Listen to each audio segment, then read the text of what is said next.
اور آشیباد تو پورا ان کا ہے، فرانس کا بھی ہے، جس طرح بھی ہے.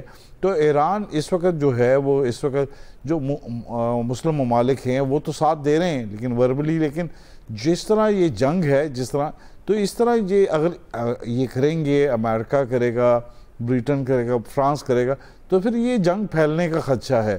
اور یہ یعنی کہ جس طرح کی اگر وہ فورسز اتارتے ہیں تو پھر اس کا یہ ہے کہ اس کو ڈپلومیسی کے لیے امریکہ کو لے کے چلنا چاہیے. اگر رشیا نے بھی کہا ہے تو اس کو پھر سب کو مل کے چاہیے کہ اس کو کنٹرول کریں، کیونکہ ابھی جو اسرائیل ہے اس کو ایک سبق تو ملا ہے کہ اس نے غلط جگہ ہاتھ لگا لیا. وہ سمجھ رہا تھا کہ پہلے اس نے جا کے ایک حملہ کر کے دیکھا. اس نے کہا جس طرح لاسٹ ٹائم پہلے عراق پر اور اس طرح دوسرے ملکوں پر کر رہا ہے، غزہ میں کر رہا ہے، تو اس کو کوئی پوچھنے والا نہیں ہے، اور جس طرح بھی چاہتا ہے وہ جیسے کرتا ہے مزہ. پہلے اس کو منع بھی کیا کہ نہیں کرنا، لیکن اس نے حملہ کیا. اور اس کی پہلے یعنی کہ خبر پتہ تو چل گئی تھی کہ جی کرنا، لیکن اتنی بڑی شہادتیں جو ہو گئی ایران میں، اور اس کا مطلب اس کا جو جس طرح جواب دیا ہے، اس طرح ان کو قابو پایا ہے. کیونکہ ایئر فورسز کے جو سربراہ تھے ان پر حملہ، سائنٹسٹ پر حملہ کیا گیا. ایک بہت بڑا حملہ تھا جو ان کے مکمل طور پر وہ تیاری کر رہے تھے، اور ایران میں ہی کر رہے تھے. اور اس بارے میں یہ ایران کو بھی دیکھنا پڑے گا کہ وہ بھارت سے زیادہ جو دوستیاں رکھی ہوئی تھیں اس کو بھی کم کرنی چاہیے، کیونکہ ایران نے ہمیشہ بھارت کا یعنی کہ بڑا دوستی کی نبھائی ہے، اور اس کی وجہ سے اس کو پے کرنا پڑ گیا. تو اس صورتحال پر اب جو خطے میں جو ہے اس میں جو طاقت کا توازن ہے، اس کا وہ رات کا ان کو پتہ چل گیا ہے کہ اسرائیل کو، تو اس لیے وہ اسرائیل جو ہے نیتن یاہو ہر تقریر میں امریکہ کو اپنے ساتھ کرتا ہے کہ اسرائیل پر نہیں امریکہ پر حملہ، تو اس لیے وہ ساتھ ملانا چاہتا تاکہ اگر اب اس کو نہ کیا گیا تو اس کے مسلس کی جو طاقت جو دیکھنا چاہتا تھا وہ نہیں پوری پڑ رہی. بالکل آپ صحیح کہہ رہے ہیں، جو خطے میں توازن کا معاملہ ہے. منصور جعفر صاحب، اب پہلے جب پاکستان بھارت کے درمیان کانفلکٹ ہوا، جس طرح سے بھارت کو منہ کی کھانی پڑی، اور اب بھی اس میں ڈکی چھپی بات نہیں ہے کہ بھارت کس طرح سے اسرائیل کے ساتھ کھڑا ہوا ہے. ایک خطے میں ڈیوائیڈ نظر آیا، اور اب جو صورتحال اس وقت تک دیکھی جا رہی ہے تو دنیا میں ایک ڈیوائیڈ کی سچویشن پیدا ہوتی نظر آ رہی ہے. اب سعودی عرب نے جس طرح سے ایران کے حوالے سے ایک بیان دیا، ایرانی بھائیوں کے ساتھ کہا، تو یہ اس کو آپ کس طرح سے دیکھتے ہیں؟ اور جو مسلم امہ کے اتحاد کی بات ہوتی ہے، اب چونکہ ڈیوائیڈ تو نظر آ رہا ہے اور انہی کا بنایا گیا ہے، پیدا کیا گیا ہے، کریٹ کیا گیا ہے، تو اب اس ڈیوائیڈ کو کے لیے مسلم امہ، پاکستان، یہ سب مل کر کیا کردار ادا کر سکتے ہیں؟ منصور جعفر صاحب. جی اس میں سمجھتا ہوں یہ ایک انتہائی گولڈن اپرچونٹی ہے. اس سے پہلے یہی اپرچونٹی 7 اکتوبر 2023 کو فلسطینی مزاحمت کاروں نے جو ہے اپنی جانوں پہ کھیل کے فراہم کی تھی. اس آس اور امید پہ یقیناً آپ کی بات صحیح ہے کہ جتنی بھی جنگیں ہیں وہ لڑی تو میدان جنگ میں جاتی ہیں، لیکن اس کا فائنل سیٹلمنٹ نیگوسیشن ٹیبل پہ ہوتا ہے. اور فلسطینیوں نے بھی اسی آس پر یہ کارروائی کی تھی کہ شاید خطے کے وہ ہمسایہ ممالک ان کی غیرت جاگے کہ وہ اپنی 3 جنگوں کے نتیجے میں تو فلسطین کو آزاد نہیں کروا سکے، مسجد اقصیٰ کو آزاد نہیں کروا سکے، شاید وہ ہماری داد رسی کے لیے کسی طریقے سے آگے بڑھیں. تو میں سمجھتا ہوں اب اگر ایران نے ایک دفاعی وار کیا ہے تو ایسے میں بڑا میں سمجھتا ہوں پرومزنگ قسم کا ایک ریسنٹ پاسٹ ہے. خاص طور پہ اگر آپ کے علم میں ہو کہ سعودی عرب اور ایران کی جو ریپروچمنٹ ہے چین کے تعاون سے جس انداز سے ہوئی، پھر اس کے بعد ابھی ریسنٹلی آپ دیکھیے کہ یہ جو جوہری مذاکرات تھے اس کے لیے جو تیاری جو ہوم ورک کی گئی، اس میں خود سعودی عرب کے جو وزیر دفاع ہیں وہ تشریف لائے ایران، اور انہوں نے علی خامنہئی سے بھی ملاقات کی.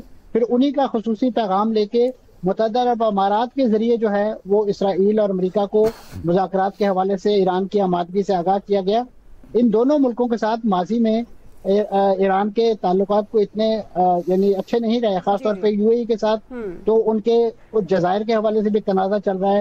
اسی طریقے سے سعودی عرب کے ساتھ وہ ایک مسلکی اور ایک تاریخی طور پہ عرب و عجم کی لڑائی وغیرہ وغیرہ. لیکن اب ایران کو اور سعودی عرب کو اس بات کا ادراک ہو گیا ہے کہ خطے ان کی جو جیو پولیٹیکل سچویشن ہے وہ ایسی ہے کہ اس کو اس وقت ساری دنیا کی نظریں اس پہ ہیں. یقیناً اس وقت جو خطے کے وسائل ہیں، ایران بھی تیل پروڈیوس کرنے والے جو صف اول کے ممالک ہیں ان میں شامل ہے. سعودی عرب بھی اگرچہ اب ویسٹ کو تو اس پیٹرو ڈالر سے کوئی انٹرسٹ نہیں رہا، لیکن ان کا جو ایک لانگر زائنسٹ پولیٹیکل ایجنڈا ہے، خاص طور پہ جو امریکہ واشنگٹن کے جو وائٹ ہاؤس کے مکین بناتے ہیں یا منتخب کرواتے ہیں، زائنسٹ لابی جو دنیا کی ہے، ان کا خطے کے حوالے سے جو لارجر ایجنڈا ہے وہ بھی انکمپلیٹ ہے. اور اس کو انہوں نے عرب دنیا کو ایڈریس کرنے کے لیے اپنی پارلیمنٹ کی پیشانی پہ عربی زبان میں یہ کندھا کروا رکھا ہے. جی جی سمرین سارق صاحب کو بھی شامل کر دیں. اب آپ سے بھی یہی سوال, کیا اسرائیل کے خلاف مسلم امہ کا اتحاد ہو پائے گا؟ عامر صاحب آپ سے یہی سوال. جی دیکھیں, مسلم امہ کا اتحاد کتابوں میں پڑھ لیں اور حقائق کو دیکھ لیں, یہ نہیں ہو سکتا. اپرچونٹی بن گئی ہے کہ جب سعودی عرب وکیل بن رہا ہے ایران کا, کہ اس کنفلکٹ کے ریزولوشن کے لیے کوئی اچھا راستہ بنا لے, کیونکہ اس وقت گلف بھی لڑائی نہیں چاہ رہا, سارے ممالک اپنی اپنی اس کے اوپر کھڑے ہوئے ہیں, اور اسرائیل کی کمزوری ان سب کی مضبوطی کا باعث بنے گا, اور اس میں پاکستان لیڈنگ رول کر سکتا ہے اور کرنے کی کوشش بھی کر رہا ہے. کیونکہ یہ جو جنگ انڈیا کے خلاف لڑی ہے ہم نے, کیونکہ پروگرام اور ڈیزائن تو اور تھا نا, جو میں پہلے سیگمنٹ میں بھی کہہ رہا تھا, ہمیں خراب کر کے ایران پہ تو حملہ ہونا ہی ہونا تھا, وہ ان کے لیے مشکل بن گئی. ایران اپنا جواب دے رہا ہے, پاکستان کھڑا ہوا ہے, پاکستان کے ساتھ بھی جو دوست ممالک ہیں بھرپور انداز سے آئے, آپ اس میں چائنا کو لیں, آپ ٹرکی کو لیں, آپ اس کے اندر آذربائیجان کو لیں, یہ کھڑے تھے. باقی سب ممالک چاہے یو اے ای ہے, سعودی عرب ہے, یہ بات کر رہے تھے ہمارے ساتھ, ایران بھی کر رہا تھا, ایران اور سعودی عرب کے وزرائے خارجہ بھی آئے تھے, لیکن وہ تھا کہ بس اب آپ تحمل کا مظاہرہ کریں. تو پاکستان نے اپنی سوورینٹی پہ کسی قسم کا کوئی کوسچن نہیں آنے دیا اور جواب بھی بھرپور دیا. اب اگلا مرحلہ وہی ہے کہ ایران نے جواب بھرپور دیا ہے. اب ہم سب ممالک کو چاہیے جو ایران کی حمایت کر رہے ہیں کہ ایک ایسا ریزولوشن لے آئیں, راستہ نکالیں کہ ایران کی سبکی بھی نہ ہو, اور مذاکرات کے نتیجے میں ایک ایسا پیکج بن جائے کہ سب آرام سے رہیں. لیکن بڑا مشکل ہوگا جن لوگوں نے, خاص طور پہ امریکہ ظاہر ہے, اور کوئی ٹرمپ صاحب نے چھپایا نہیں ہے, انہوں نے بڑا لکھ کے ٹویٹ کیا کہ ہمارے بڑے مہلک ہتھیار ہیں جو اسرائیل کے پاس ہے اور ہم مزید سپلائی بھی کریں گے, لیکن وہ براہ راست نہیں آ رہے, کیونکہ وہ دائی بنے ہوئے ہیں امن کے کہ میں جنگیں رکوانے آیا ہوں. تو دیکھنا یہ ہوگا کہ اس وقت کیا پوزیشن بنتی ہے. ہمارے بھی وہاں پہ اہم ترین لوگ اس وقت واشنگٹن میں موجود ہیں, اور مذاکرات, سگنلنگ سب کچھ ہوگی وہاں پہ. کوئی یہ نہیں ہے کہ وہاں جا کے کوئی صرف پروٹوکول انجوائے کرنا ہے, وہ خطے کے اوپر ہی بات ہونی ہے, اور سمجھایا جائے گا دنیا کو کہ اس طرح کی خام خواہ کی لڑائیوں سے فائدہ کچھ نہیں ہونا.